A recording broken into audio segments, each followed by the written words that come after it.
You have to keep going and keep trying to climb this wall, whatever wall it is, to get your creativity out to the people. And when one door closes, another door opens. Killa Kela podcast. KillaKelaOfficial.com. THTC, the UK's leading ethical streetwear label. Organically grown and ethically built garments from hemp, organic cotton and other sustainable materials. 2019 is their 20th anniversary year. Join me with THTC as a Killa Kela podcast sponsor celebrating music, social activism, hemp and street culture. THTC, eco-fashion redefined since 1999. Beatbox created. Killa Kela. And we're here to talk about world music and street culture. Killa Kela podcast. Big shout out to our Don's Graffiti Kings. Ladies and gentlemen, this is the Killa Kela podcast. And shit, if I was to put in my top 5 fingers of people who, if they hit me up and said, I need you for this, I would just jump on a plane and do it. Because this man right here, single-handedly, put my career in motion. Didn't you? That's right. Make some noise for DJ Vadim wherever you are in the world. Rap, rap, rap, rap, boop, boop, boop, boop. Don't forget to subscribe and like, retweet, post. Do not sleep. I repeat, do not sleep. I might repeat. So, you've flown in. I have. This I is flew a VIP. all the way from sunny Barcelona, Spain to Kensal Rise. Yeah. Glamorous. Yeah, exactly. It's like you just got dropped off, didn't you? Yeah. Man, Kensal Rise has changed. Talk to me about that. It used to be a bit of a shithole. Can I say shit? You can say whatever you want. Shit. Shit, fuck, shit, piss. Yeah, no. But yeah, it has. It has. I've been here for a while, and it definitely feels like a change of tide. I think the whole of London suffers from that. Yeah.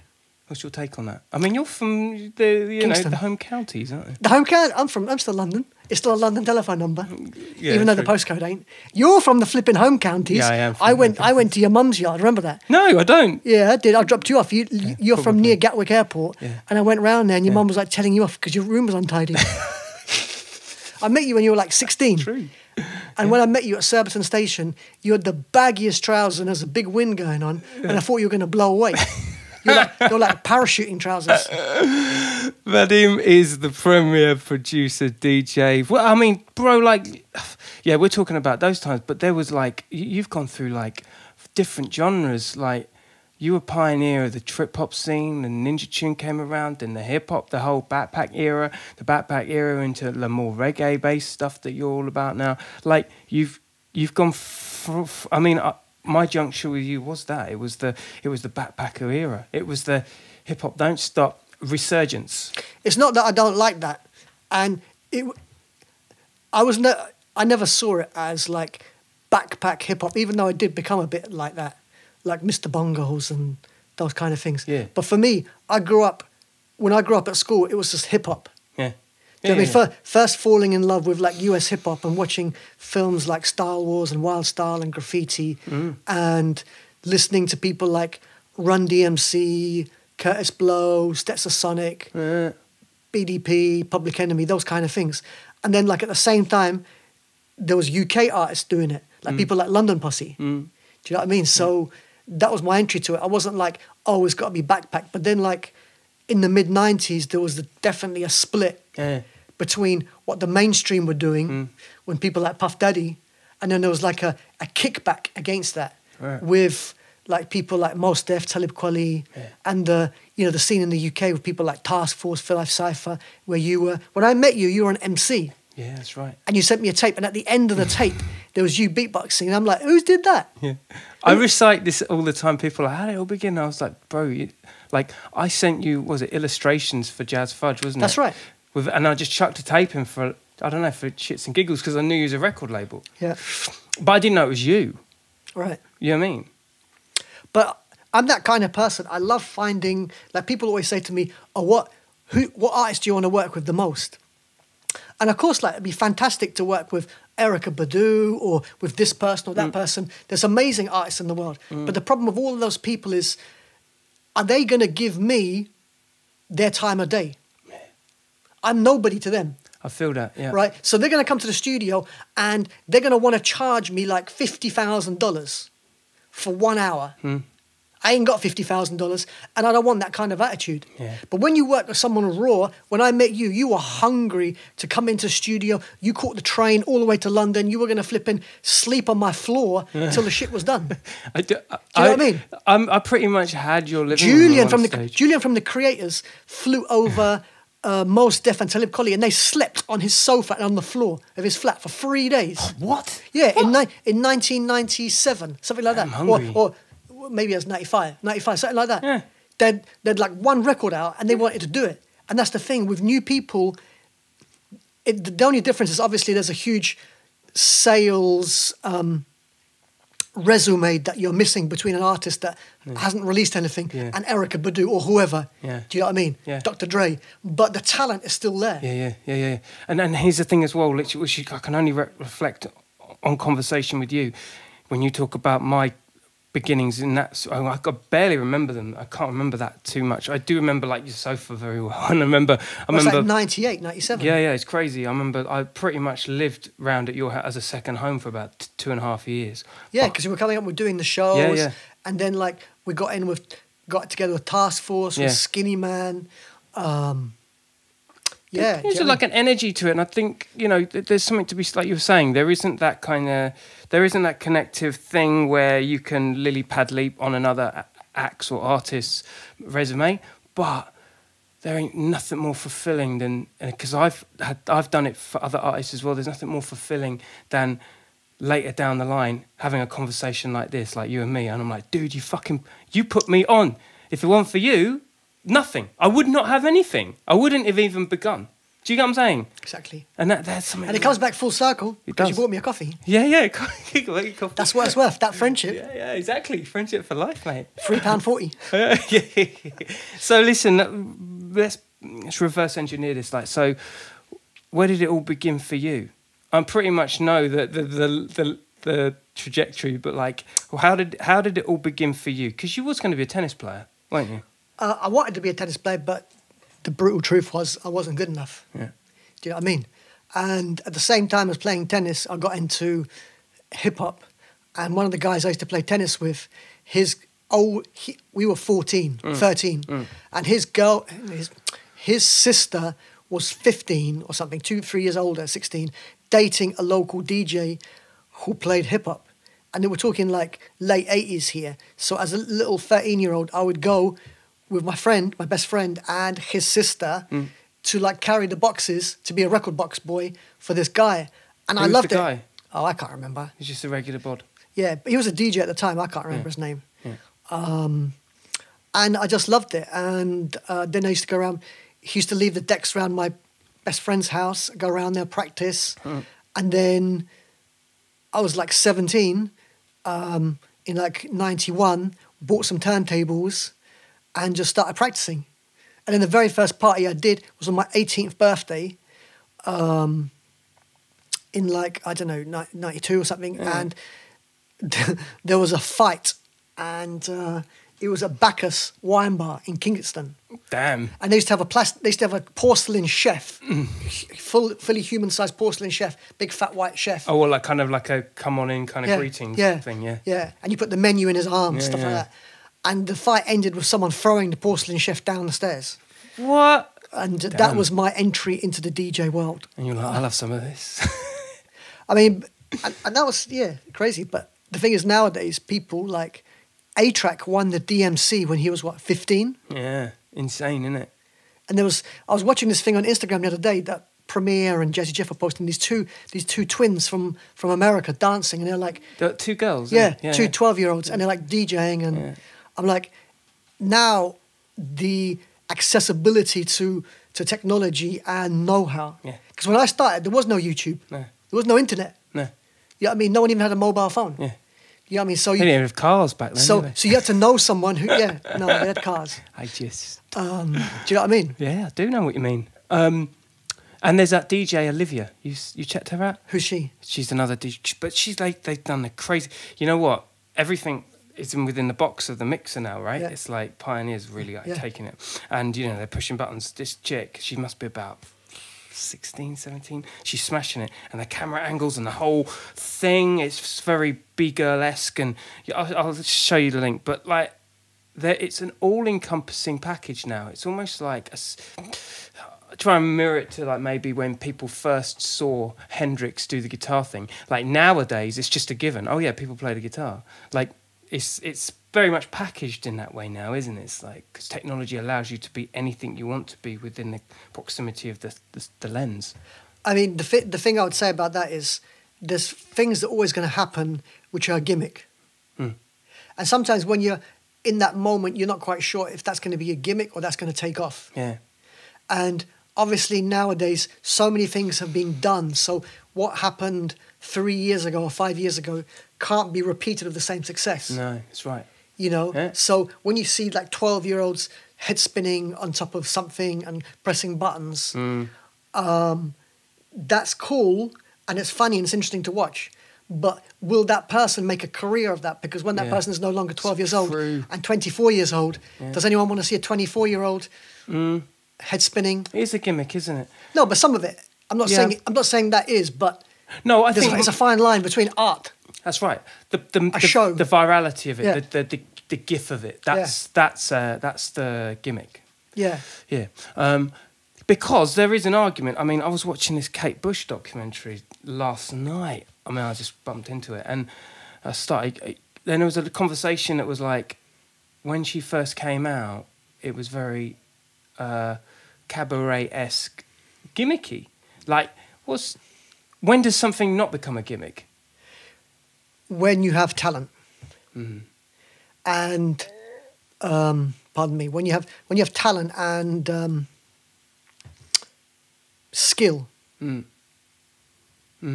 do something, because it's skill to head spin, or it's entertaining to have a burlesque show.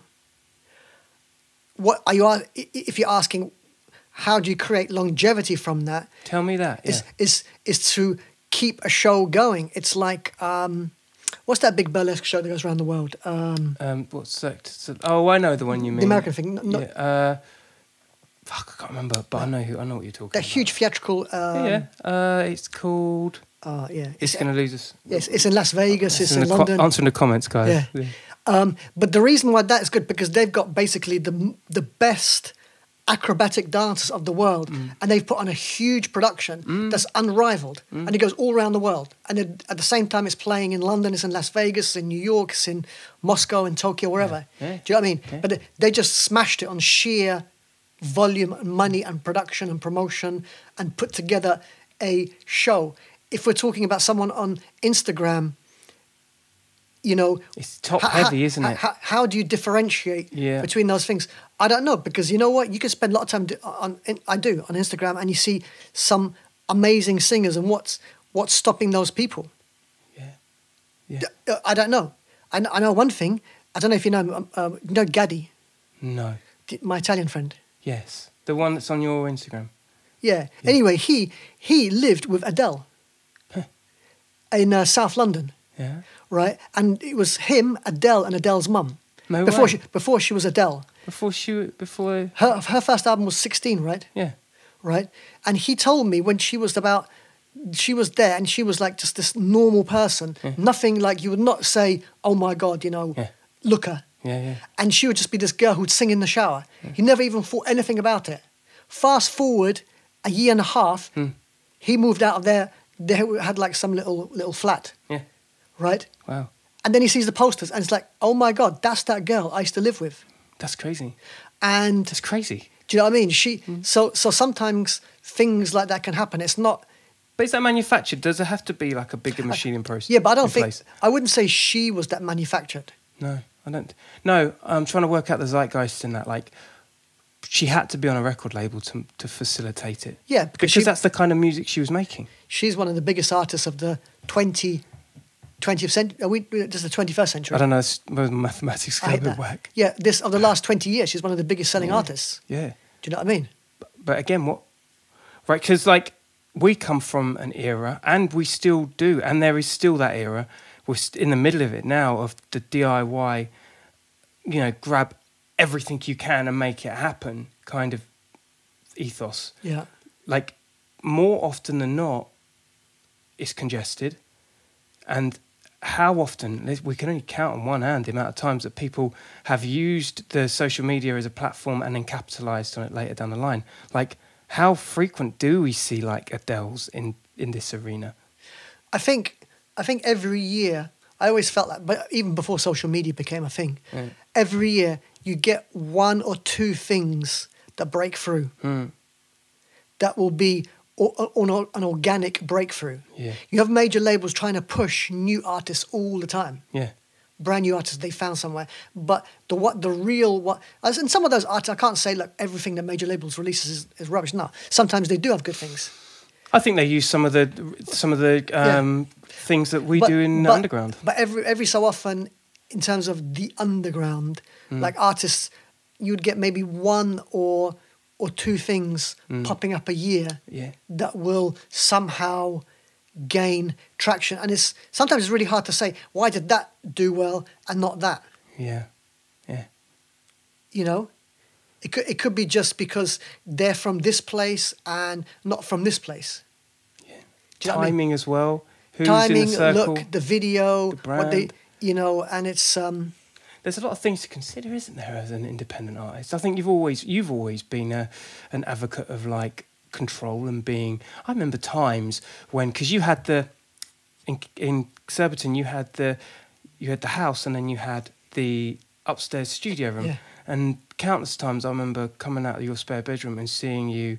I don't know, you've got some rash on your hand, or you've hurt your leg, or because you're going up and down the stairs like a yo-yo and you haven't slept, and you're just like you're thugging out the artwork on one thing while the label of another, getting the tour ready for something else, managing a song that needs to be completed. You've always been an advocate of like control, haven't you? Yeah, but nothing that hasn't changed. Trying to be controlling the different aspects of your career. But nowadays, tell me what artists aren't doing their own Facebook and up on Photoshop editing, photos and flyers and posting things on their YouTube and then using other platforms and linking Instagram with this and that, and you've got to multitask. Yeah. And the people who don't do that either have a team behind them who can do that for them. Yeah. And if they don't have a team and they don't do it themselves, they will die. Yeah. I mean, artistically speaking. On a bunch of levels, I think. Yeah, you've got to. There's no way. It's like, and things are so flipping fast paced. People forget about the music that came out 6 months ago. Yeah. Do you love it? Music. It's Everything, a drug. Everything. Do I love everything? I love Donald Trump. Do you love everything about the process and the creative as well? Yeah, because it's fun. I don't get for a second like an inkling that you aren't passionate about all fronts. You always seem to be occupied.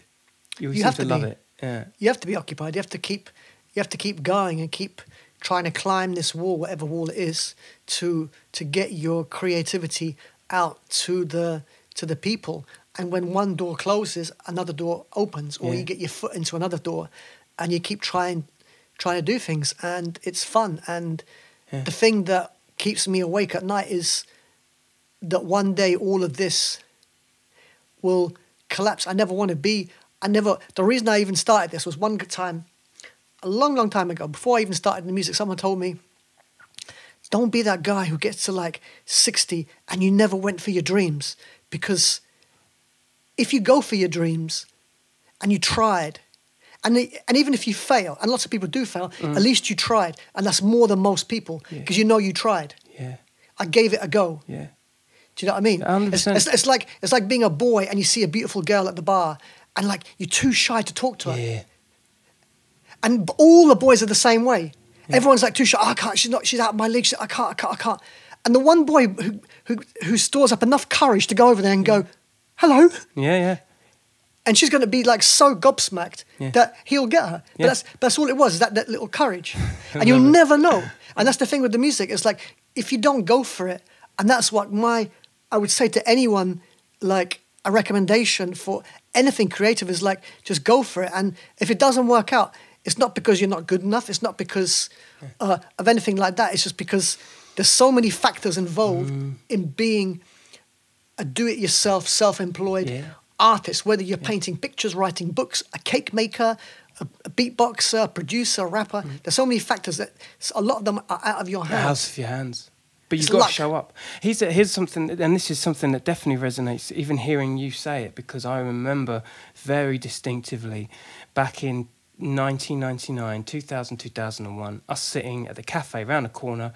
I think Swollen members were there, Prev and Mad Child, and we're all sitting there having like a fry up. And the attitude was, for me, listening to the overall conversations on the table, it was one of, doesn't matter how talented you are, show up, be there, do it, because it's not enough. And there's something about this day and age which I still think that holds a huge value, but people get distracted by the likes and the views and the clicks and the affirmations. Do you know what I mean? Because that in itself is like someone coming up to you every 5 minutes going, "Well done, mate, you've done well there." You know, and that kind of lowers your libido, doesn't it? The thing of social media is it's a tool. It's the greatest tool we have, and it's free, but it's also the greatest distraction. And it could be your greatest downfall as well. Yeah. Look at people like Azealia Banks getting into random arguments and random people to the point where she lost her whole career. Can she come back? I don't know. I've not heard of her for ages. You know. She made that kind of anti-Jewish thing, anti-white thing, and then like English music is crap when her whole market was in the UK. Yeah. And then she was dropped by her agency. She was dropped by her management. Do you know what I mean? You can get people can, and lots of people have been talking about this. Like I don't know if you follow Kevin Hart, the comedian. Yeah. Of course. He talks about this negative space and how people try to draw you into these, I hate this, I hate that, oh, don't you hate this? And then they try to draw you into their little petty hates. Yeah. And then you're like, you see them, oh yeah, I don't like it when people do it. And then you start thinking in a negative way, I don't like it when people start. Yeah. And like, no, you shouldn't try and focus on negativity because then it's going to draw you away from whatever your plan was for that day. Yeah. You've never been a negative. I've never Nah, heard. I mean, apart from the odd Hip Hop Connection article or two, but I've never heard you be particularly negative. Yeah, I think there's. Do you know what I mean? Yeah, 100%. And those 100%. distractions, and it's really, really hard because I know what it's like when you work really hard and something, and someone comes out and just says, "You know what? This is shit," and you're like, "What? Nah, why'd you say that?" Yeah. And it pisses you off. Yeah. Do you know what I mean? Absolutely. When you put your heart and soul into something, and someone just turns around and says that. Yeah. But there's a culture now that with conversation, these things are flagged. Again, I've never really thought about it until people conversate about it. Oh yeah, actually, yeah, negativity.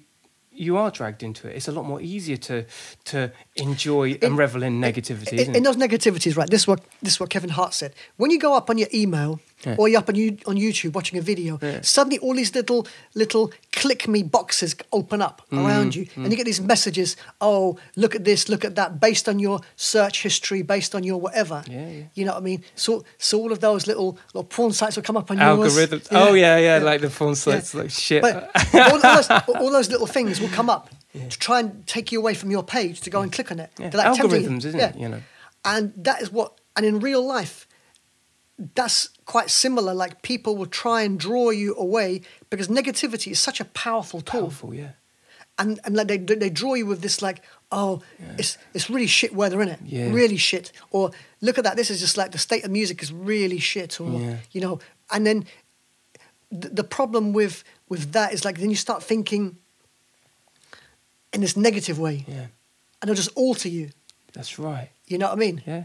And like, well, it becomes your environment. That whole thing suddenly becomes you, and your perspective, like up against everyone else's, is so wide. It's almost like your own little bubble you end up being, isn't it? And it's quite a thin line. Like you know THTC, yeah. Big up THTC clothing all Right, day. Gav. Yeah. So he has a T-shirt, right, and I like it, but I disagree with it at the same time. Which one are you talking about? He says, "Love God, hate religion."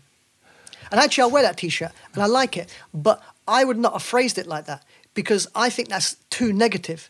Like, I understand that a lot of the hate religion It's not to hate religion. You should focus on, if you're a religious person, you should focus on God, not religion. Yeah. Do you understand? I Not appreciate what you're hate. saying. Because you can't be love and hate. Hate's a very Strong word. Strong word, and Yeah. it's very one-dimensional, isn't it? Yeah. So that's why, if I was going to say, you know, mirror that comment on something, you know, love. I wouldn't say love being creative, hate 9 to 5, or something like that. I'd be like, no, focus all your love. Focus all your attention on this and not that. But here's the thing, though. Because, you know, we're very fortunate to have these conversations, and I would argue that more often than not, creative people have the mental space to have these inner thoughts, and projecting it now is awesome, but there's people like out there that do have a 9 to 5 and fall in to, at a guess, don't have time to think these things through. Next thing, they're on their feed. Next thing, this hate thing is on their feed that they use as a platform to escape a lot of times. It's so hard for people to overthink. It's hard for people to get a perspective, isn't it? Yeah, I mean, that's what's happening in politics right now with this Do you like politics? Yeah, this whole thing with Brexit here and with Trump and what he's doing in the US, and there's like a big... See, I don't really get into politics at all. I'm Really? so vanilla about the whole shit. Well, yeah, because it's like it doesn't come under my. I mean, in the micro, it doesn't come on my. It takes too much of my attention. Yeah, believe me, and I get into a lot of arguments. And It's not worth it, dude. And I think to That's myself, hate right there. That's a lot know. of hate time. And I have to think to myself, oh my God, I just wasted my time talking to you. Yeah. But it's hard. Yeah, it's hard. I have like. I mean, the thing with the whole Brexit thing for me was just because as an artist, Yeah, me too.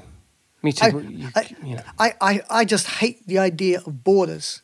Do you know what I mean? I like the possibility to go and play in any country in the world and meet any person.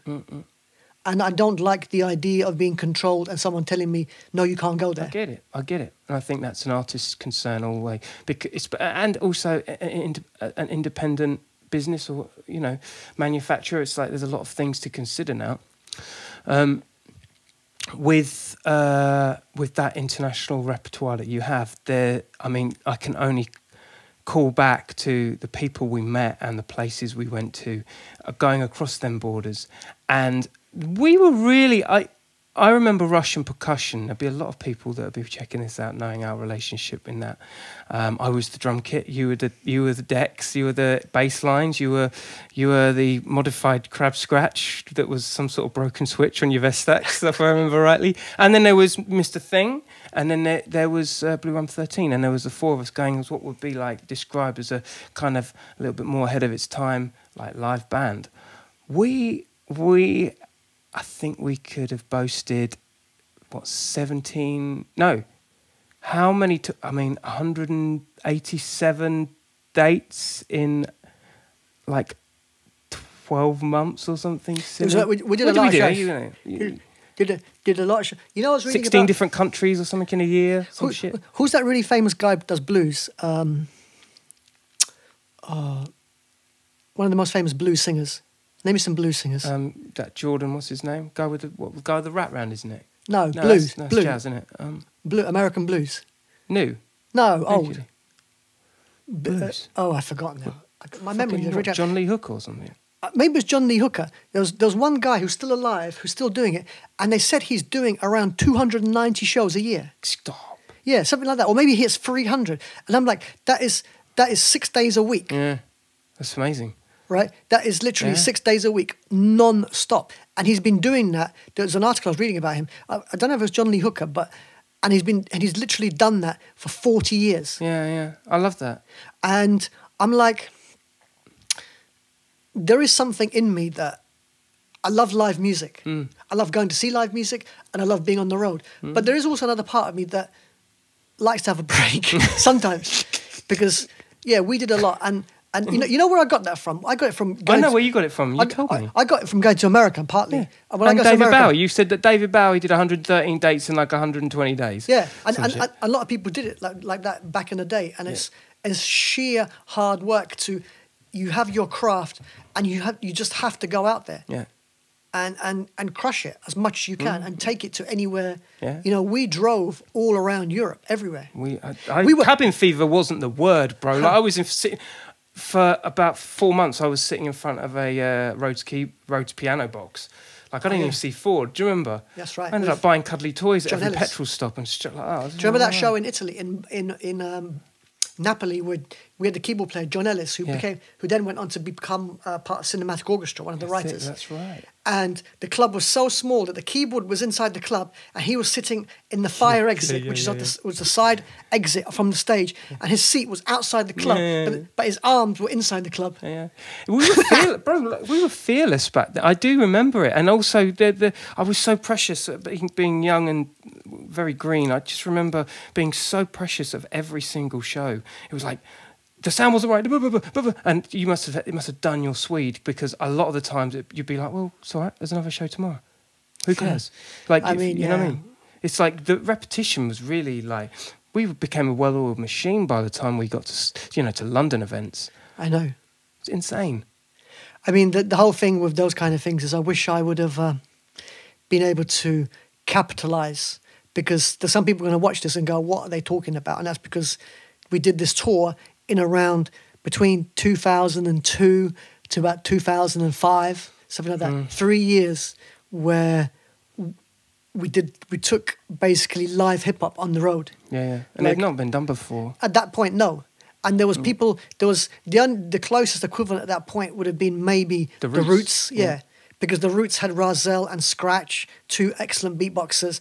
But they were a band, like a band. We kind of merged the whole, what the Scratch Pickles were doing combined with what the Roots were doing. Yeah, kind of, because we had the live instrument of the keyboard player, we had the rapper, two DJs and a beatboxer, and just took that on the road everywhere. Yeah, and for anyone listening thinking, oh, cool, well, it just was a regular band that was doing this thing. Bro, we had bags of money. Like, there was money in the fucking fanny packs. Like, we were literally on road, wasn't it? And it was like we were self-sufficient. There is that real romantic kind of keep us on the road ethic, and it really became that, didn't it? It's like we were roadmen. We were roadmen. Like, it was madness, and there was no cell phones. It was literally like we were in the middle of Nova Scotia or between Krakow and fucking. Were you on that tour when we went up the hill in Canada, and it was in winter? We got to the top of the mountain. Well, it wasn't the very top, but where the road goes. And there was a bear standing in the middle of the road. No, I don't remember that. Oh, well, I might have done. I mean, everything becomes a blur, doesn't it? I mean, I don't remember what I did 2 weeks ago, but there's a few fundamental things that did happen on those particular tours that really changed everything. Like, there was these moments of just camaraderie, which I only ever dreamed of wanting in the village I was from. I wanted to listen to Tribe Called Quest Midnight Marauders with a gang of people in the back of a fucking van. That shit happened. Do you know what I mean? It happened a lot. And I remember fucking us pulling up at a petrol station, and because all the other regular pipe tankers were being used by we went to the truck one. Do you remember this? I pull up at a truck, and like I'm standing there filling up our minivan with a massive truck petrol pump, and all of a sudden it just fucking blows back into all of my clothes, some silly shit like. But I remember we had a no yop rule because you had a yop accident. Yeah. Oh yeah. Can you still buy yop? Yop's a yogurt, isn't it? Yeah. It's a very European yogurt, isn't it? No, English. I don't know if they have it anymore. Yeah. It used to be really big. But it stank the place out, didn't it? Yeah, you were going. You bought a bottle of yop. This was a yogurty drink. Yeah. And then the van went over a bump, and then you ended up like pouring all the yop down yourself. I'm like, Kela, what have you done, mate? And Mr. Thing always wanted a McDonald's. Remember, Jesus Christ. He had up McDonald's. This episode continues over on your favourite podcast platform. Don't forget to subscribe to us.